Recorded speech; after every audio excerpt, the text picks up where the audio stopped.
External intention does not arise as a result of an effort of will, but as a consequence of the unity of soul and mind. The metaphors blue bird or wheel of fortune have a completely mathematical basis, real basis. It is known that good and bad luck follow each other like white and black stripes. How to eliminate black streaks from your life. Your thoughts come back to you like a boomerang. Wave of fortune. Antipode of the pendulum. Now, let's check your homework. What pendulums can be called constructive? Answer: there are no such things. It sounds paradoxical, but it is true. Do not be offended, dear reader. The question was provocative. The main and only goal of any pendulum is to receive energy from its adherents. If no energy is supplied, it stops. The pendulum is constructive only in relation to itself, but not in relation to you. What is constructive? Creative in the fact that your energy is taken away. Of course, different pendulums are destructive and aggressive to varying degrees. For example, it is difficult to imagine that a beach volleyball club would take up arms against a winter swimming club. And then, membership in a beach volleyball club is unlikely to ruin your life. However, this pendulum also feeds on the energy of its followers, and if they get tired of this activity, the club will die.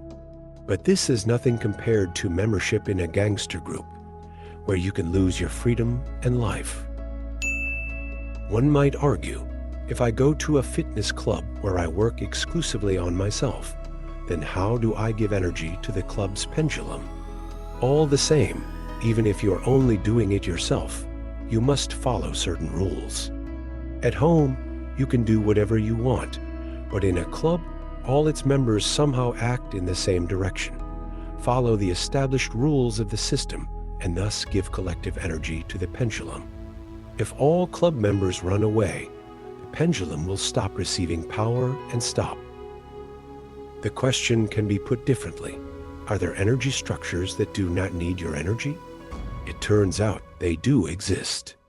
One of them is a wave of luck, or a favorable combination of circumstances for you personally. Each person has their own waves of luck. It often happens like this. You get lucky in something, and then a cascade of other pleasant surprises follows. It was as if a white streak had come in life. Such a cascade does not always take place, but it is necessary only if the first success made you happy and created an elated mood for you. Wheel of Fortune, or Blue Bird of Happiness, are not just abstract metaphors. A wave of luck is formed as a cluster of lifelines favorable to you. In the space of options there is everything, including gold mines like these. If you find yourself on the extreme line of such heterogeneity and catch some luck, you can, by inertia, slide to other lines of accumulation, where new happy circumstances follow. But if the first success is followed by a black streak again, it means that you are hooked by a destructive pendulum and led away from the gold mine.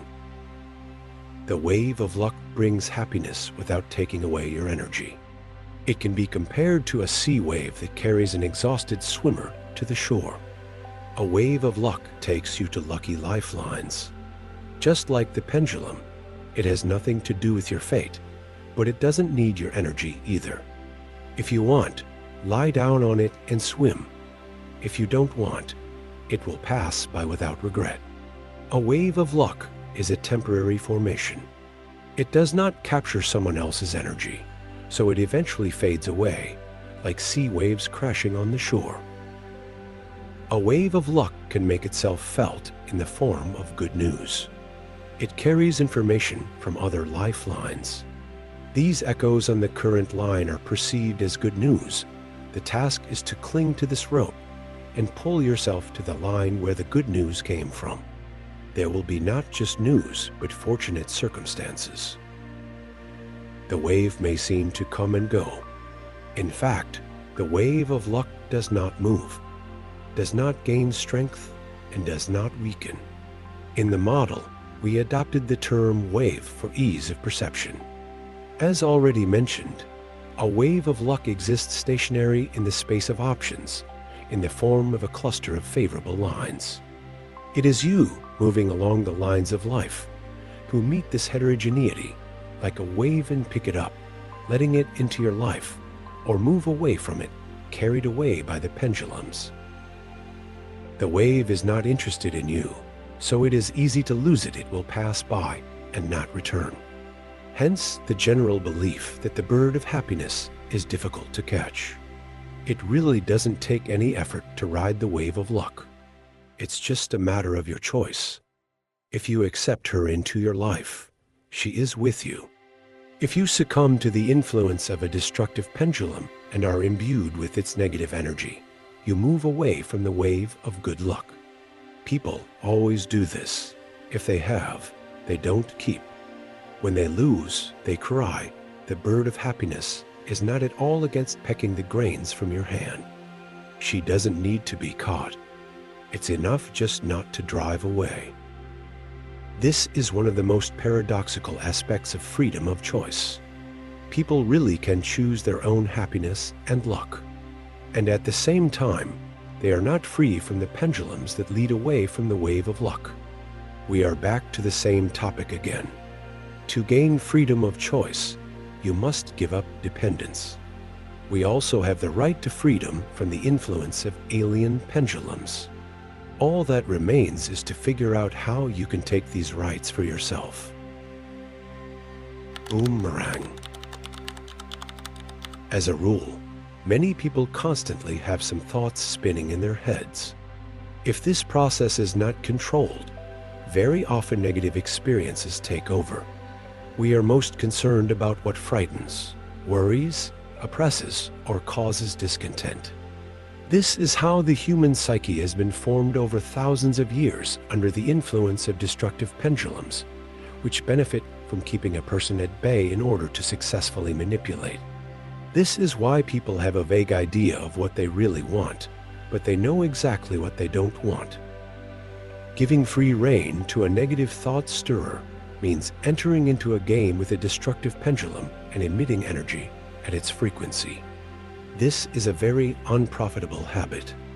It is in your interest to replace it with another habit consciously controlling your thoughts. Whenever your mind is not particularly busy with anything, for example, you are traveling in public transport, just walking or doing work that does not require concentration, turn on positive thoughts. Don't think about what you couldn't achieve. Think about what you want to achieve and get it. Let's say you don't like the house you live in. You say to yourself, "I'm sick of this house. Everything here irritates me. When I move to a new place, I will be happy. But for now, I can't help it. I hate it." Keep in mind that with such thoughts, it is impossible to get what you expect. Even if moving to a new place is a resolved issue, a lot of disappointments await you in your new home. Okay, you say, but I'm leaving this barn and moving to a luxurious mansion. What other disappointments could await me there? You don't have to worry about this. The more hostility you feel towards the house that has sheltered you, the more unpleasant surprises await you in the new palace. And there will be troubles of all kinds. Faucets will break, paint will peel, walls will collapse, neighbors will pester you in general. Everything will happen to maintain the parameters of your negative radiation. New house or old, what's the difference? There will always be lines of life with all the amenities where you'll still be unhappy. In the space of options, there are many luxury homes that will make you feel like you are in hell. If you don't have anywhere to move yet, then even more so you will continue to live in a disgusting left-handed environment. After all, you are not tuned to the frequency of the lifeline where your dream home awaits you. At the moment, you are thinking about what you don't like, emitting negative energy, and it just fits the line you are on. Therefore, you will have to hang around on it until you change the frequency of your radiation. And it's not that difficult to do. First, Humble yourself and give up dissatisfaction and hostility. You can always find good sides and reasons for little joys in everything. You may not like the house, but at least be grateful to it for sheltering you. The wind is blowing outside and it is raining. The house takes it all on itself and protects and warms you. Isn't that at least worthy of appreciation? If you are now grateful for what you have, if you feel love for all the things that surround you and help you exist, you radiate positive energy. Then, if you want, you can fully count on improving your conditions. And when you move, be sure to thank everything that surrounded you. Even the things you throw away deserve gratitude. At such moments, you broadcast positive vibrations into the world around you, and they will definitely return to you. Secondly, think about the very house you want to have. This is more difficult to do than being irritated by the things around you at the moment. But the goal is worth it. What is better, to habitually react like an oyster to external stimuli, or to make a small effort and change your habits? Look at brochures with photos of houses. Go shopping in search of furnishings. Live with all the thoughts of what you want to have. We always have things and situations that have a strong hold on our thoughts. Our thoughts always come back to us like a boomerang. There are many more examples of how a negative attitude can ruin your life. Let's say you're going on vacation to the south, but here now the weather is just disgusting. You are walking down the street, shivering from the cold wind and getting wet in the rain. It is clear that it is difficult to feel joy from such weather. Then be at least neutral to ignore this destructive pendulum. If you actively express your dissatisfaction with the weather, then you accept the pendulum and swing it even more. You say to yourself, "Soon I will come to the south and will enjoy the sun and the warm sea. Now damn this swamp." So, with this attitude, you are not tuned into the line of life where heavenly pleasure awaits you. You won't get there. Already have a plane ticket? So what? You will only be at your destination, but bad weather or other troubles await you there. Although everything will work out, you just have to tune into a positive frequency. Obviously, it is not enough to keep negative energy out. You still need to not emit it yourself. For example, you yelled at someone in irritation. You can be sure that after this, you will have some kind of trouble or problem. In this case, the parameters of your radiation satisfy the lifelines where you experience irritation. That's where it takes you. On these lines, the density of troubles is higher than average. There is no need to reassure yourself with the excuse that this trouble was inevitable. I don't need to convince you or prove anything. Just watch for yourself how every negative reaction you have is followed by new annoying things. The conclusion from all this is very simple and clear. You are always on those lifelines whose parameters are satisfied by your energy radiation. You allow negative energy into yourself, there will be troubles in your life. You emit negative energy, it will return in the form of new problems, like a boomerang. Broadcast. Instead of accepting the games of destructive pendulums, look for pendulums that play in your favor. This means getting into the habit of paying attention to everything good and positive. As soon as you see, read, or hear about something good, pleasant, encouraging, fix it in your thoughts and rejoice. Imagine that you are walking through a forest. There are beautiful flowers, but there are also poisonous thorns. What will you choose? If you pick elderflowers, bring them home and put them in a vase, you will soon have a headache. Why do you need this? It is also harmful to react to destructive pendulums. It is better to pick a jasmine flower, admire it, and enjoy its aroma. Let everything positive in, and then more and more good news and favorable opportunities will come your way. Now you feel inspired and joyful. But then, you get sucked into the everyday routine again. The holiday passes and everyday life begins. How to maintain a state of holiday? First, remember him. Out of habit, we plunge headlong into monotonous everyday life, forget about something good, and it ceases to please. This is a bad habit. Pendulums make us forget. You need to maintain the spark of celebration within yourself. Cherish this feeling. Watch how life changes for the better. Grasp at any straw of joy. Look for good signs in everything. At least it's not boring. You must remember every minute that you are engaged in transurfing. You are consciously moving towards your dream, which means you control your destiny.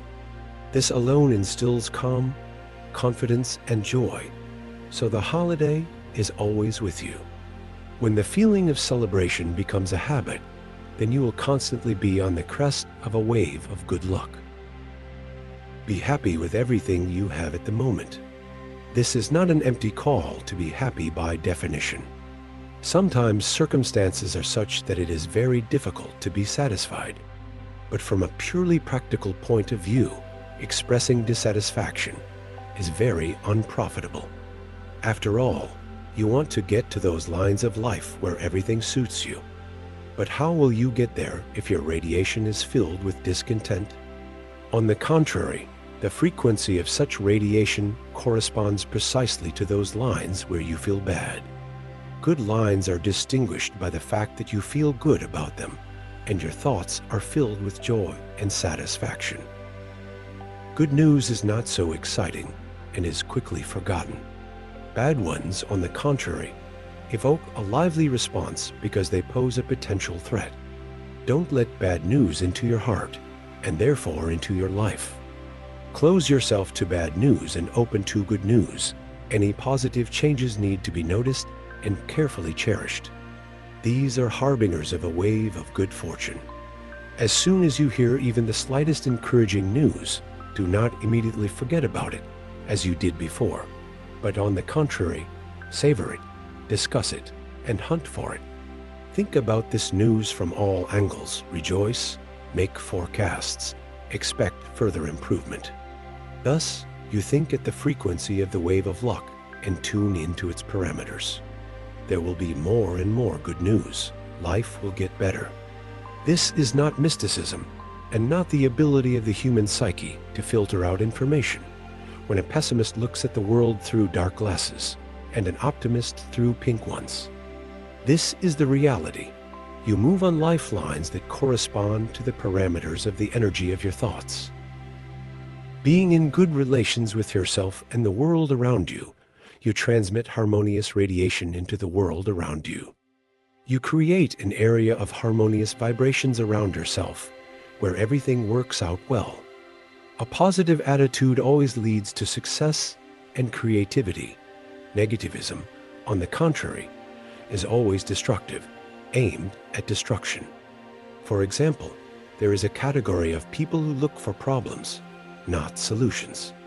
They are always ready to lively discuss difficulties and find new obstacles.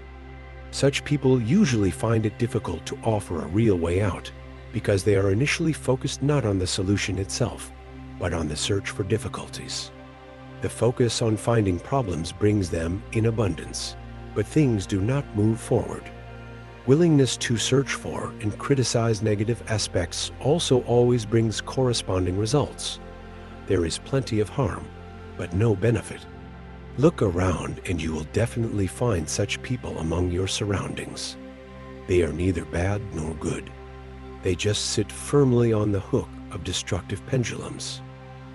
Most people take any unwanted event in their lives with hostility. As a rule, an event that is undesirable for us is one that does not fit into the scenario we have drawn up. On the contrary, we accept as luck only what meets our expectations. It happens that a person is late for a plane that is destined to crash and is very upset about this. And vice versa, he misses a unique chance since this was not part of his plans. The worse a person thinks about the world around him, the worse this world becomes for him, the more upset he is about failures, the more willing new ones come. As it goes, so will it respond if a person has chosen this way of existence. Every day, he does transurfing in reverse. He slides along the line of life, where absolute hell awaits him. Take the exact opposite position. Out of spite, rejoice in failures. Find even the slightest benefit in them. This is always possible. The glass is not half empty, but half full. The banal saying, "What is not done is all for the better," works flawlessly if this is your credo. It is necessary to stubbornly adhere to the positive attitude, to abandon the old habit of being upset and annoyed for any reason. Every failure at least serves as a useful lesson, making you stronger and more experienced. Rejoice in any manifestations of your world, and it will turn into paradise. This is, of course, a very unusual way of behavior, but the goal is quite unusual to become a genie who fulfills his wishes. Can this be achieved using conventional methods? At first, this is difficult because the old habit of reacting negatively to the undesirable is very strong. The main thing is to learn to remember in every annoying circumstance that it is the pendulum that is trying to hook you. As soon as you remember, you can consciously make a choice. Give energy to the pendulum, throwing out your negative emotions, or leave it with nothing and thereby win.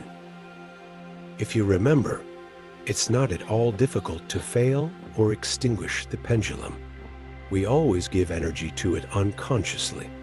As already mentioned, pendulums pull us by the threads of feelings, and our habits serve as the starting lever for the mechanism that captures our thoughts.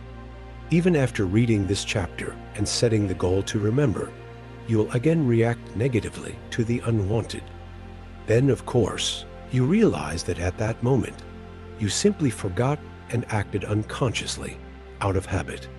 However, once you remember in time, the situation will be under your control. You grin to yourself. "Oh, is that you, pendulum? Hey, now you can't hook me that easily.